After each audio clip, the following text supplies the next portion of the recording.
Buongiorno. Today we're going to be making artichokes Sicilian style, and I say Sicilian style because I learned to cook from my mother, who learned to cook from my grandmother, and my grandmother was from Sicily in a small town about 30-40 minutes from Palermo. So the first thing you do is you have to trim your artichokes, and you have to trim the stem as well as the outside and cut off the leaves. And the reason that you need to do this is, first of all, this stem is too long, and you need to make this very straight because you want them to stand up in a pan. So if this is crooked, they won't stand right. I can see that this is crooked and I have to trim it.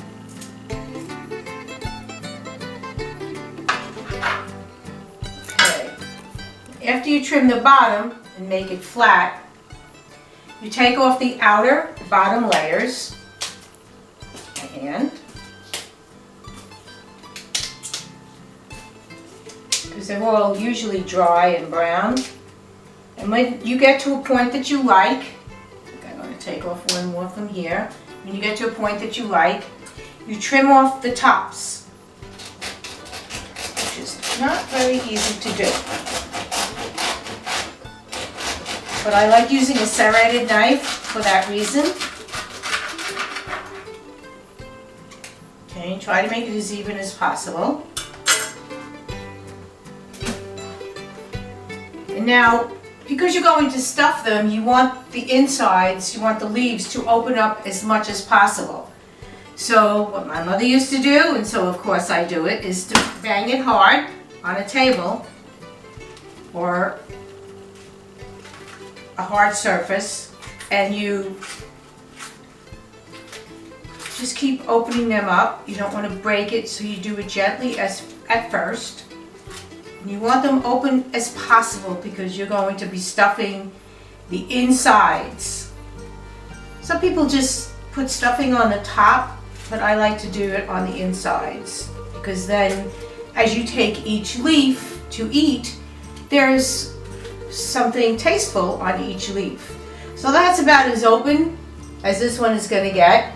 Now I prepared a bowl full of cold water and lemon, and I'm just going to put them in there just to clean for a second, and also so the leaves won't get brown while I'm trimming all the rest of them. So and then I'm going to put them to drain. And then I'll do that with the rest of the artichokes.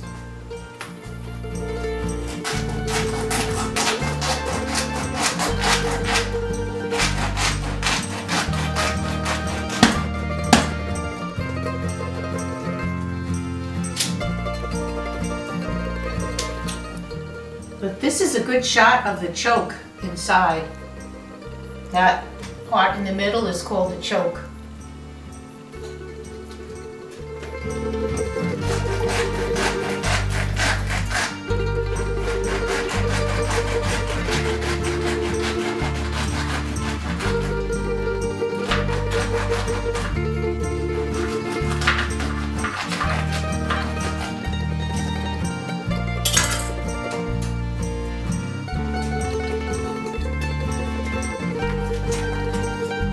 To have a pair of kitchen shears on hand, depending on how tough the outer leaves are.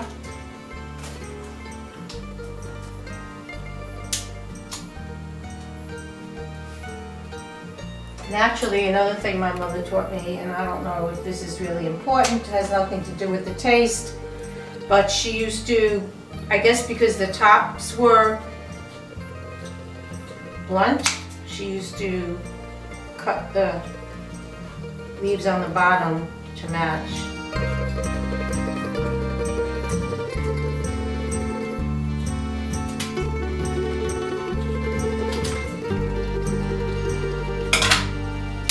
That leaf.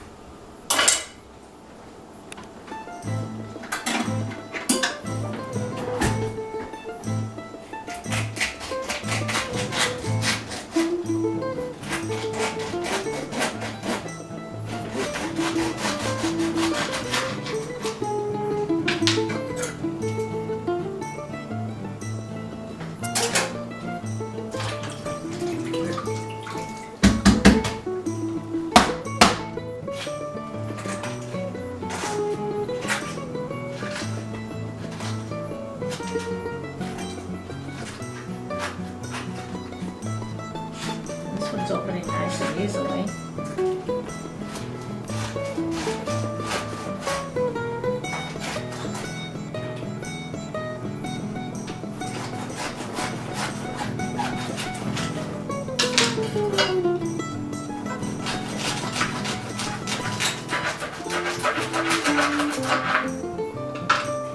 So some tough artichokes this year. Okay. Like that's done. So while the artichokes are draining, I'm going to chop up my parsley, which is Italian flat leaf.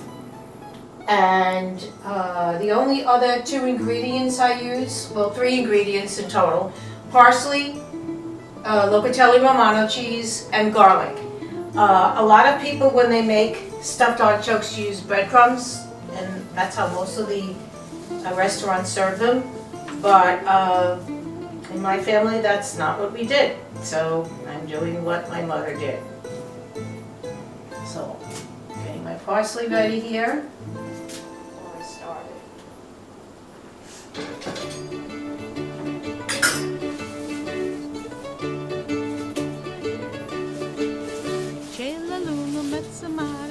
So if you gather these up like you're going to make a chiffonade, it's a little bit easier in the beginning.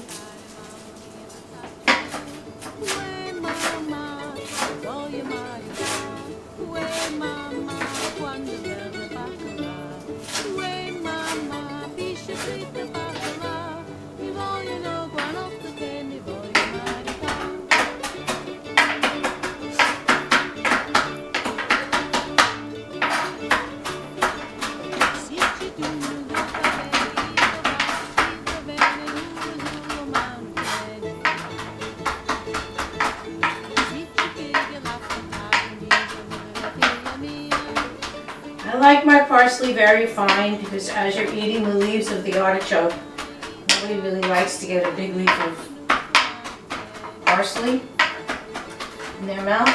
At least I don't. So as you can see, I'm chopping this really fine.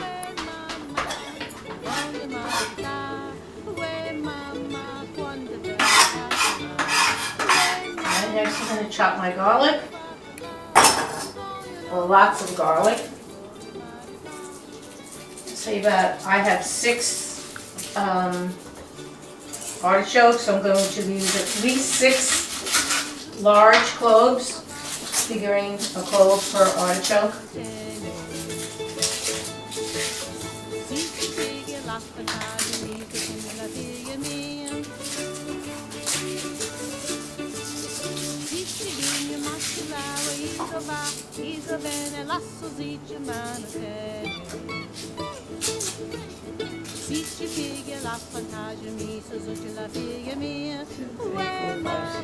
I'll throw in 1 more for good measure.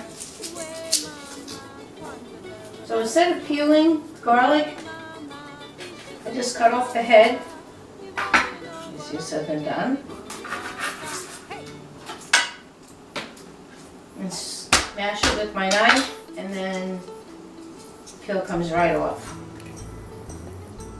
Voila.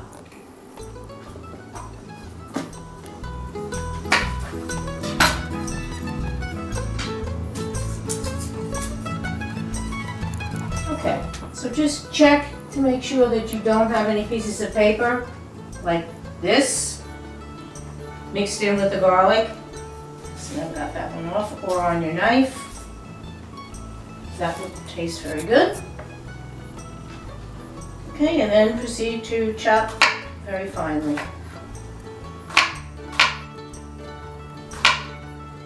If you have an electric chopper, you could use that.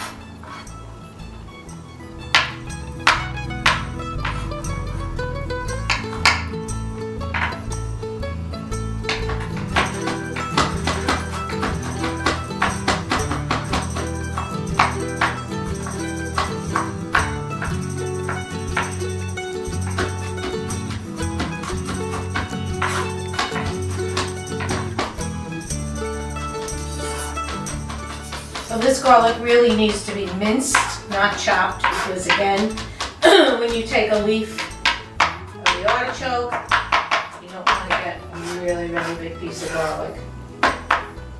Almost done. Getting pretty fine.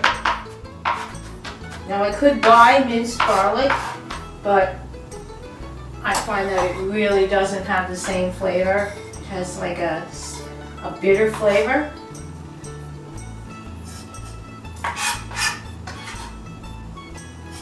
And I don't like having my hands smell of garlic for the next 2 hours, but if you put a little lemon when you're washing your hands, it does help. Okay. So now I'm going to add the cheese.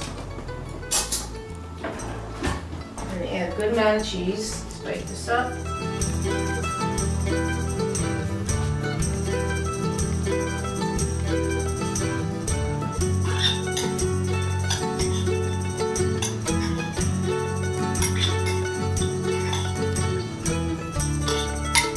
So as you can see, it's still pretty green.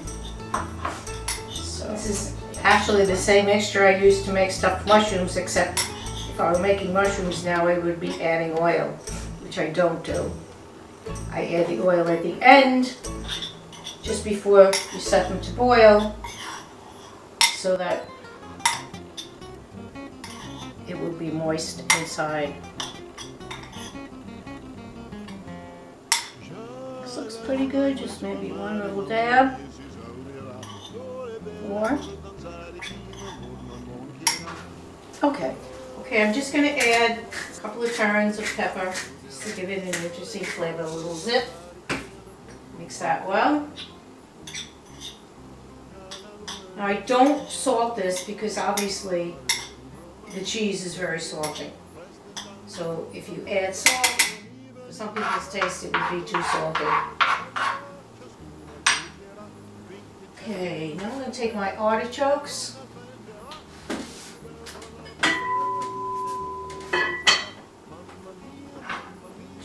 Just take a paper towel, make sure they're good and dry.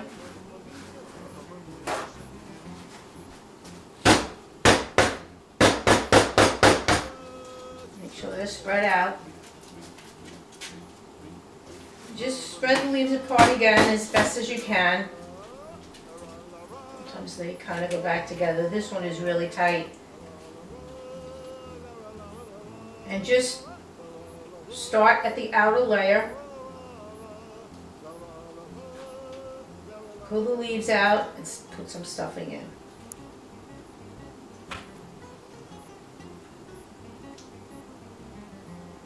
And just work your way into the middle.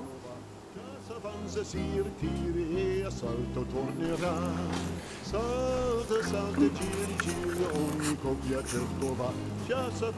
one in the pot.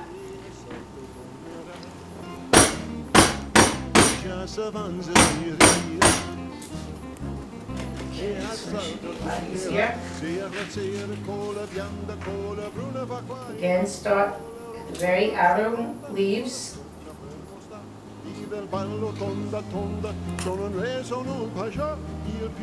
So in the beginning it's best to be a little stingier because you never know. It's hard to judge how much to leave for 6 of them. More on top.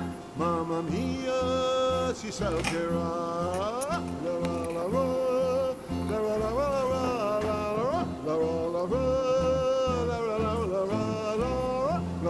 It's a little easier if you have 2 people. One can actually hold the artichoke while the other person stuffs. Because as you can see, they do kind of wiggle around. You want to get them as straight as you can. Helps when they lean against each other.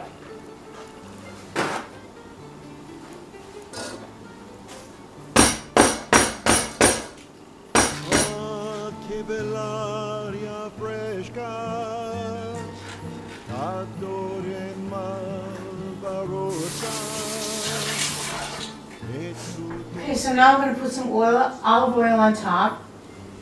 Again, the olive oil will keep them moist. Just drizzle it on top.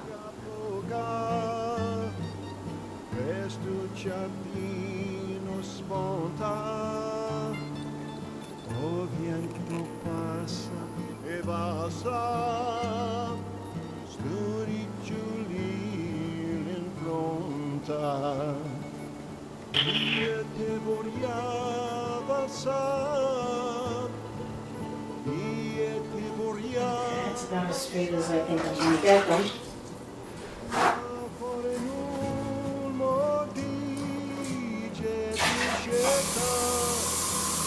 And the last thing you do is put about, in this pot, about, I'm doing it by sight, about an inch of water, because you're basically going to steam them. You can keep checking, you do not want the bottom to be dry. So this has to come to a boil. When it comes to a boil, turn down the heat to a simmer.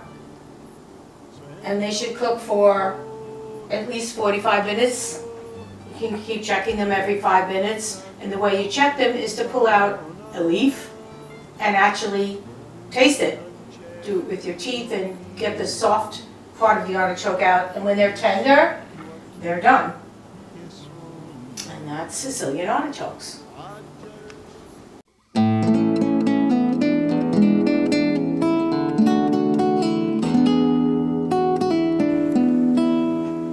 My name is Rocco. I'm going to show you today how you make Pignoli cookies. The first thing you have to do is you have to start the day before you're baking and make this wonderful batter. You have to dice up your almond paste with the sugar and all the other ingredients into the mixer and mix it up. Then you take this bowl and you put it in the refrigerator overnight. After the batter is in the refrigerator overnight, before baking, 2 hours, you put it in the freezer to give it a little consistency for when you're baking. That is the start. Now we will go to making Pignoli. First thing you're going to do is take your scoop. You're going to scoop some of the batter and put it on your tray.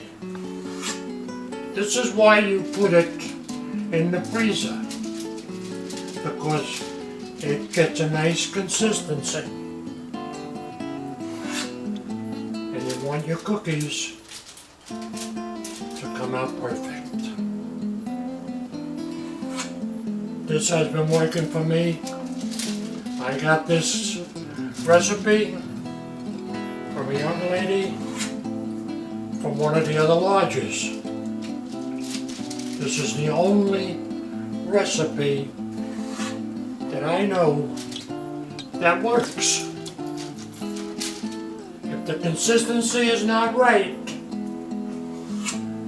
it'll be very soupy and you're going to have one large Pignoli cookie. Now you just keep putting your batter on the parchment paper.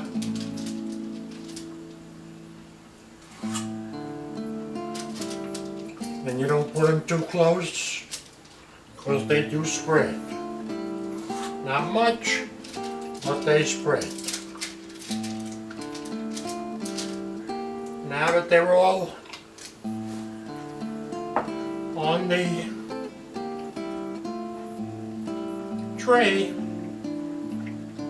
you take the Pignoli cookies and you put them on top. Most people roll this. I don't roll it, I don't like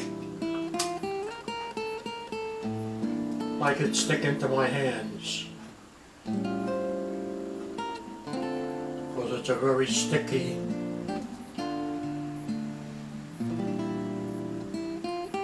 consistency to the batter.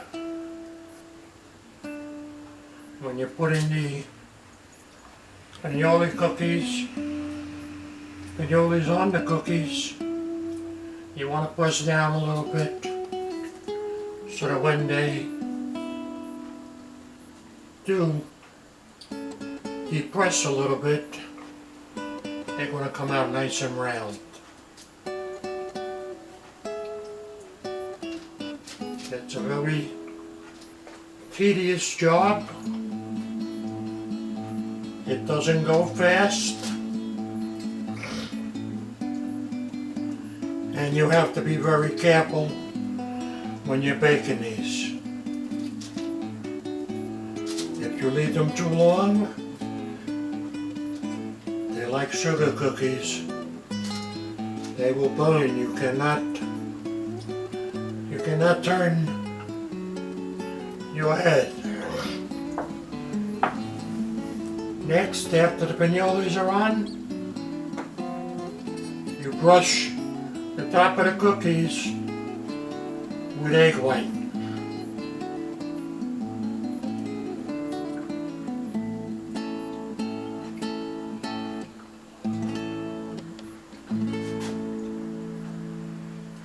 Like I say, it's a long, tedious job. It's all according to how many cookies you want to make. What I'm making today, I made up 3 pounds of almond paste to make the batter for the Pignoli cookies. You start with 1 pound of almond paste, 1.5 cups of sugar, and you blend that together. After that is fairly blended together, you start adding the egg whites. Once all the egg whites and everything, and it's all blended, you put 1 teaspoon of almond extract.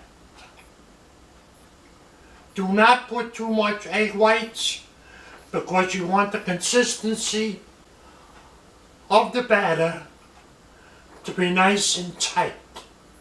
If you put too much egg whites, it's going to make it very liquidy.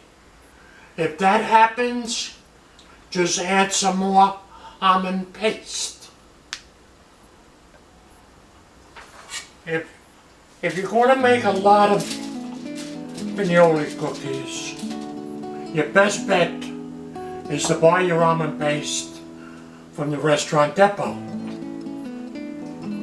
Same with your Pignolis. The almond paste is not cheap. It comes in a 7-pound can. It costs somewhere between $35 and $40. Now if you want to buy the Pignolis from the restaurant depot, they only sell them in a 3-pound bag. Again, they are very, very expensive. A 3-pound bag can cost you in the neighborhood of $45 to $50. Pignoli cookies, that's why when you go to the bakery, they cost so much money.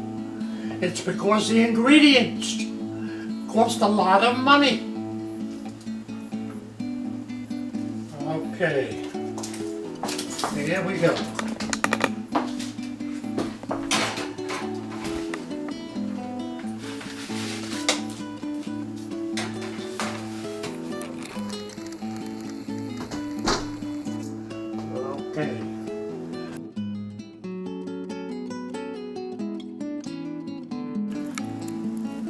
Okay. Okay, now it's time to check the cookies. Oh, they're coming nice. They look good. They puffed up nice. They're nice size.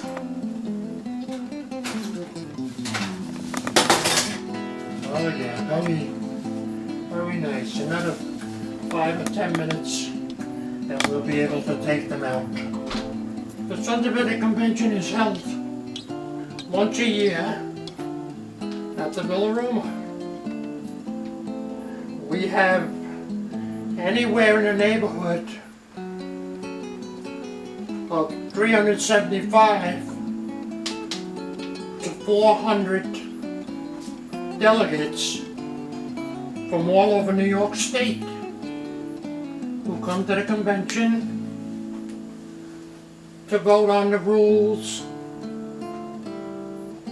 and all the different things that are going to come up during the year for the organization. It's a very nice convention. We also elect a new council every 2 years. This year will be a new council will be coming in. The old state president reign is over and the new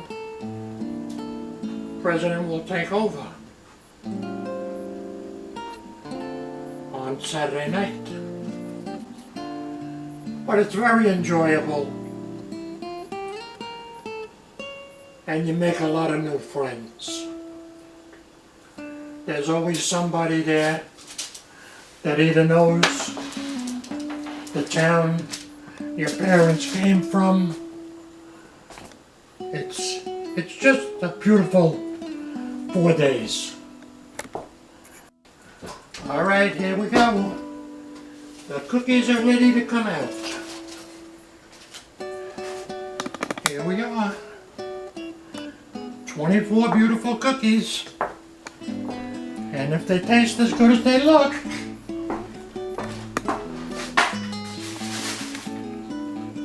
well, here we are. They're out of the oven. Now we'll see if what we made tastes as good as it looks.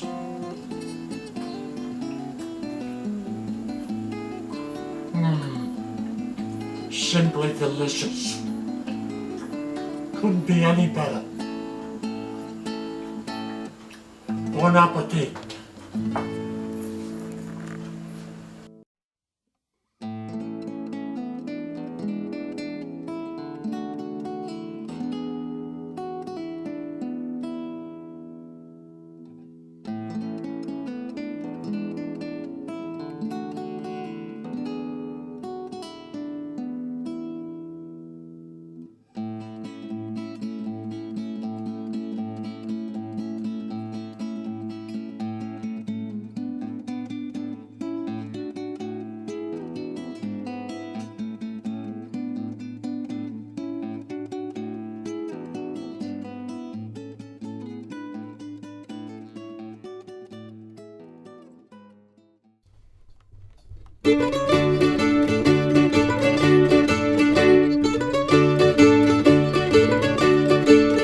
C'è la luna in mezzo al mare, mamma mia, mi maritare.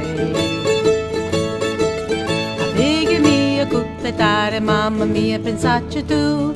Uè mamma, mi voglio maritare.